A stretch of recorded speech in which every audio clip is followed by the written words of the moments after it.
Well, hello there everybody, and welcome back to another episode of An Ecologist Plays, the channel where I get to play games and talk about nature. We are back in Avatar, Frontiers of Pandora, as you can see, and oh my goodness, it is a beautiful game. And I'm not even playing on the best graphics because my computer can't handle it. But we are going to be heading into Home Tree now, and I'm going to be skipping most of the cutscenes here unless it's something incredibly important, because we are here for the nature. We are not necessarily here to just watch a whole bunch of little cutscenes. So, I'll be back with you in a moment to recap what just happened. Much later. Alright, now we are back, and we were shown around by Etua, and she showed us where we can get some food, make some food here, we can get some better armor over there, and then also over here we can, of course, buy weapons. Now what I love about this game is you can buy, for example, Kitangi's piercing longbow here, but you need clan favor in order to do that, and it is at a set damage amount, or you can, for free, get the recipe, but then you need to go and collect the material yourself, and you can craft it yourself. You don't have to then spend any clan favor in order to get this, and you can later on then craft better and better gear. You can see this one, Kitangi's venomous longbow, can do 28 to 103 damage, depending on what material and the quality of the material you use. So we've gained this recipe over here, and we also have these 3 superior crafting designs for armor as well. We just need to collect a whole bunch of materials still. But we are off on a hunt. And for the hunt, we are going to go to E2's camp, which is at Hunter's Rest. And that is southwest of Home Tree. Now I have been playing on Explorer mode, which means that you can't see where anything is. You need to really track your quests and read a bit more about where to go, but I've turned on quest guidance because it does make life a little bit simpler and you can focus on other important stuff, like finding Bellsprigs. And here of course we are going back into nighttime, which really is my favorite time in the game here. It's just so beautiful. And there we go, another extra bit of health to our health pool. So the Hunter's Guide says that the Bellsprig tree over here is a flowering plant that releases spores. And it says that the spores are released from the flowers and then drift around in the air currents. I do have a bit of a problem with that, since flowering plants don't produce spores, they produce pollen, which will be blowing around in the wind potentially if they are wind-pollinated species. And then things like mosses and ferns, they will be releasing spores. They're not flowering plants. Oh, the bioluminescence, just so beautiful. But the Bellsprig appears to grow in areas where there's a nice opening in the forest. They don't like growing in the dense understory. They will be found in caves apparently as well, so we'll need to look out for that. You know, some of them will be growing in caves, but there will have to be a skylight present, so they need a nice amount of light in order to grow. Now let's see, we are looking for E2, and I think he is, there we go, probably around there. Hello E2. Alright, we have a new weapon, the heavy bow. Now currently we can only have 3 weapons equipped until we get the well-prepared skill. So we're going to be replacing the assault rifle with the staff sling, and then replacing the staff sling with our new heavy bow. I know the RDA weapons are very strong, especially if you get the right shotgun and stuff, but I prefer using the Navi weapons. So I need to hit that target in its weak spot with a heavy bow, and there we go. Yes, we can. Now we just need them to stand still. Alright, and we've learned to say thank you for the gifts that we receive from the animals we hunt. So the whole idea, and I love the fact that they do this, the whole idea is that you are trying to live off the land, not be some destructive force. You are thankful for every creature you manage to kill. The idea is not to just hunt everything like we have in Far Cry, for example, shoot a whole bunch of animals, get a whole bunch of materials. In this game, you really just want to live more sustainably. Sure, you can shoot a whole bunch of stuff and let it go to waste, but the idea is to not do that. Now we have this scent trail that we are following. This is of a Sturmbeest, or Sturmbeest, depending on how you want to pronounce it. I've been shifting over a little bit more to Sturmbeest, which is the correct pronunciation. But let's go and hunt one of these little guys. Should be, there we go, right up there. Now there are 3 young ones right over there, so we'll be hunting just one of them now.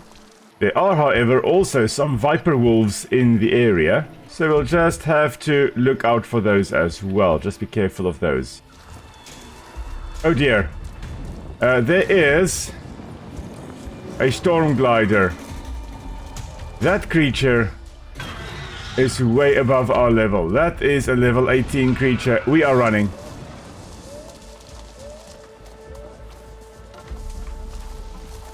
Okay.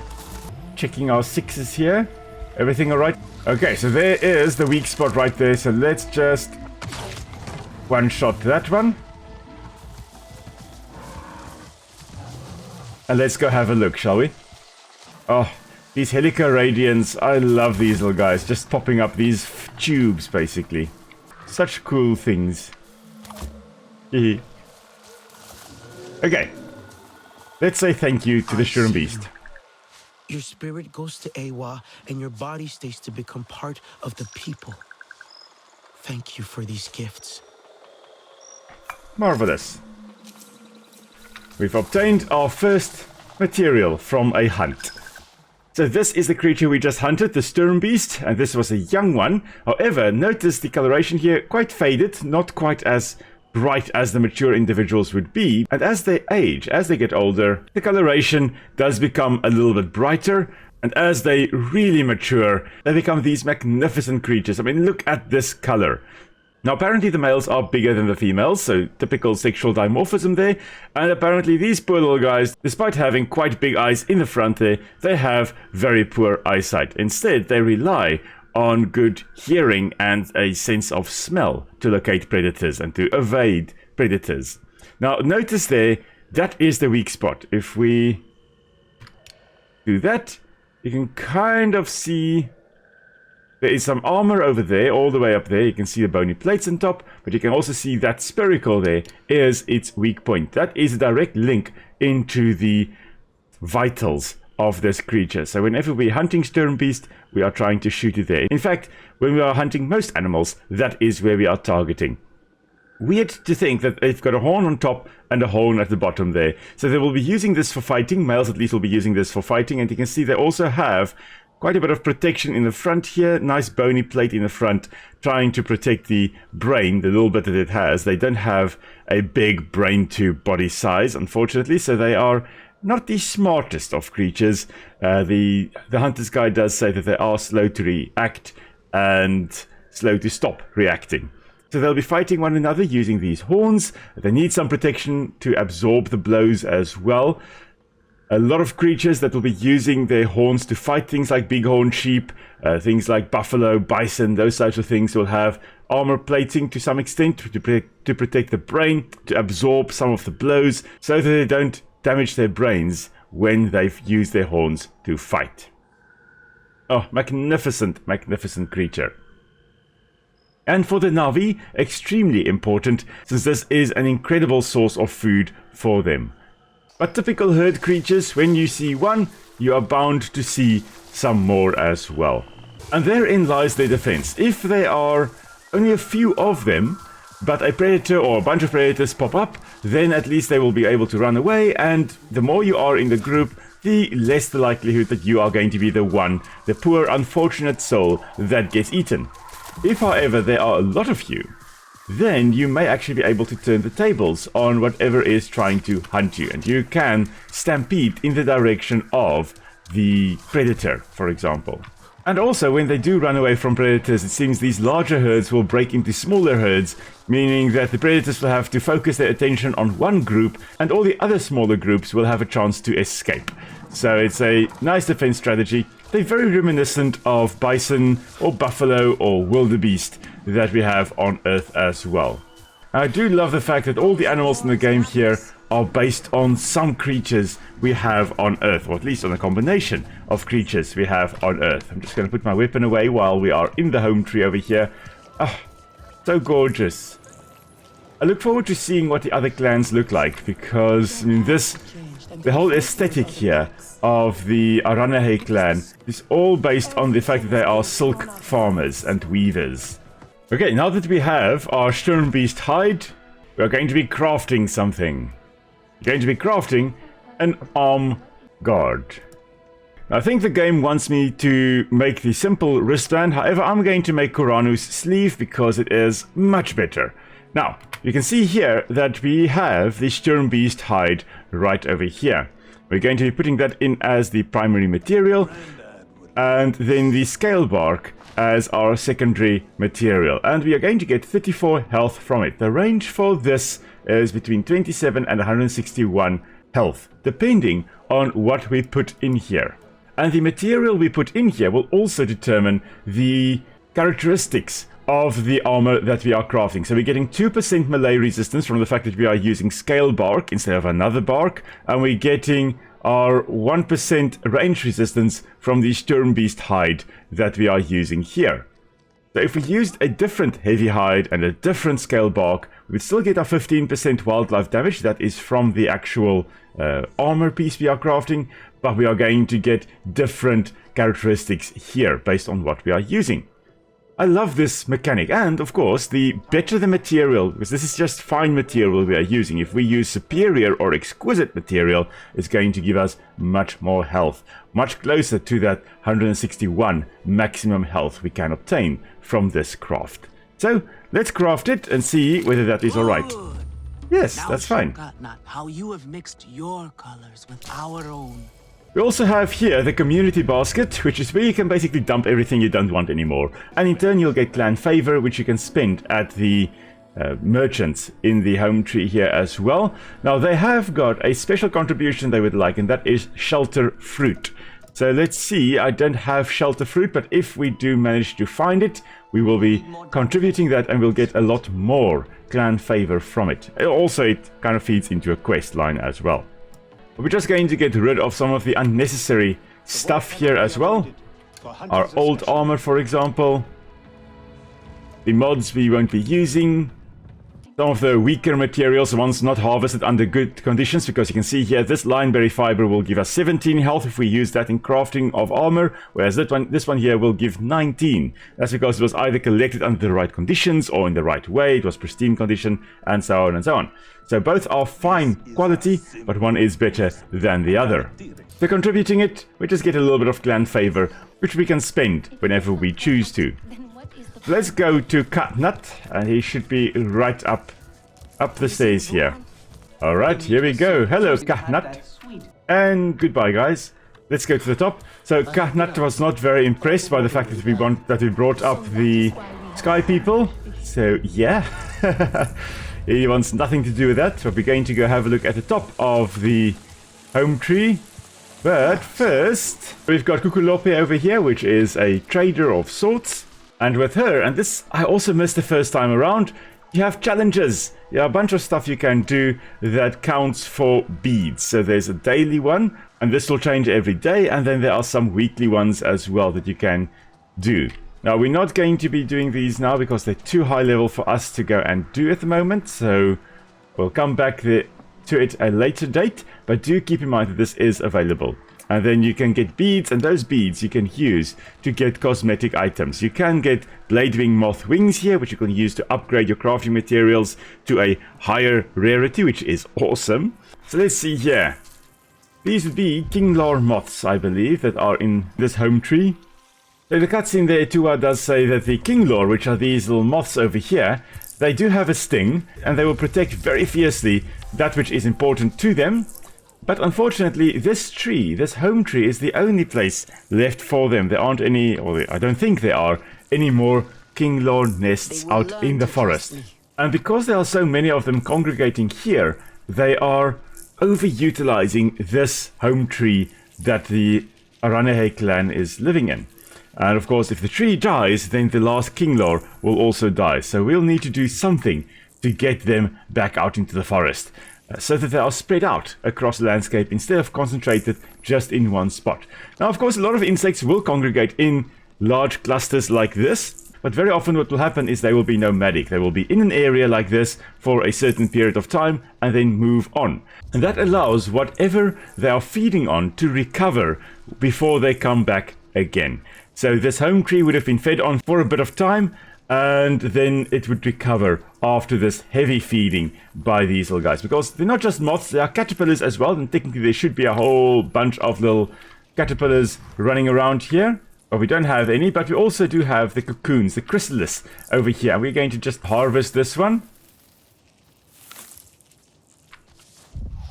and see if there are any more for us to harvest. These are fibers we can use in crafting.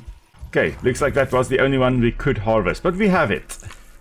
Now we can only get, I think, fine quality from the Kinglor cocoons here in Home Tree. I think if we get them back out into the forest, we'll be able to get better quality cocoon silk from them. And then right over here, there is an ancestor skill we haven't gotten yet. So let's go and get that quickly, shall we? A few moments later. Oh dear. And there are some crawlers. We are no match for them with our longbow. However, our heavy bow may be able to take them out. So do you see the threat display that they're doing there? There we go, that there. It does, however, expose their weakness. And the other weakness is kind of their butt.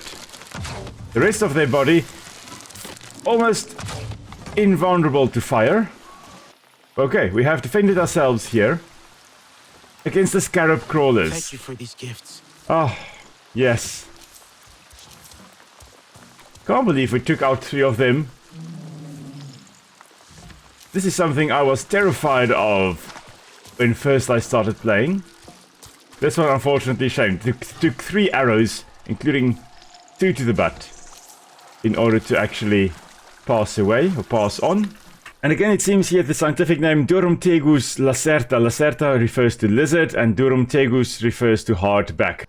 Should actually be the other way around. And the gender of the 2 words should actually be the same. It should most likely be Lacerta Durumtega instead of Durumtegus.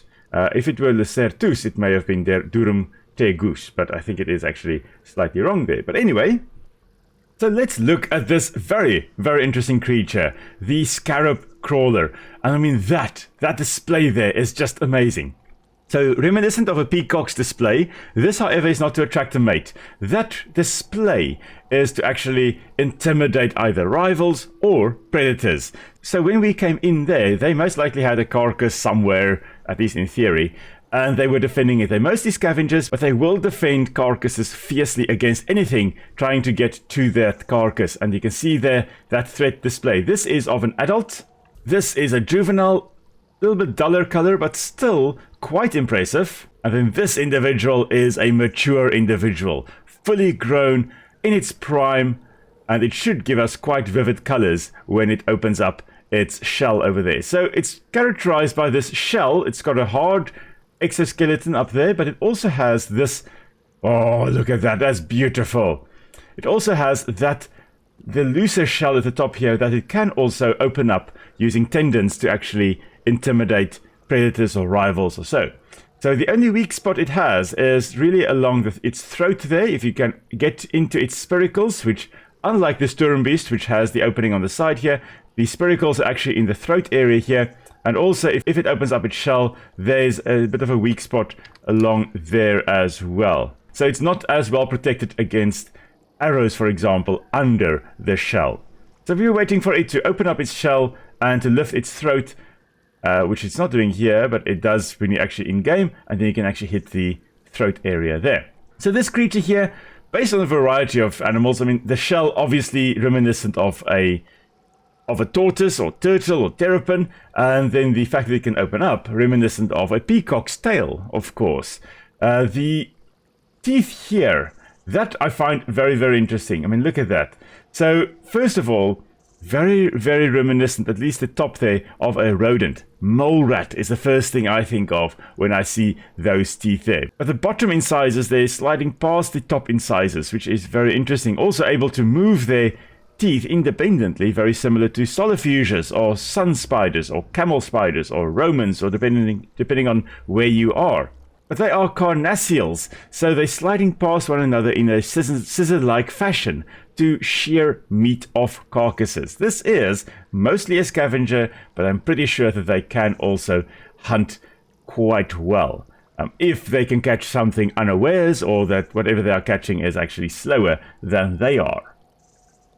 They also will be using these teeth to dig into the soil, particularly the female, because she will be laying eggs. I think 25 eggs per season she may lay. And she will bury it in the ground by digging into the ground with these very interesting teeth. Most likely would be constantly growing, because as they dig into the soil, it will be worn down. And things like mole rats, for example, will have constantly growing in sizes because they're living underground. They're using their teeth to dig into the soil, and they need to actually replace those worn bits of their teeth constantly. I see there are some RDA as well. Ooh, and there is a Sturmbeest that is of superior quality. It's a young one, and there is an adult. So we are going to go and take out the adult, hopefully. There we go. We are hunting animals, and then we are saving animals as well. Notice the superior heavy hide that we got from that. Now... oh, it's another Titano here. Oh, shame. Okay, well, we're going to take out these guys like this. What is an episode without a little bit of light genocide?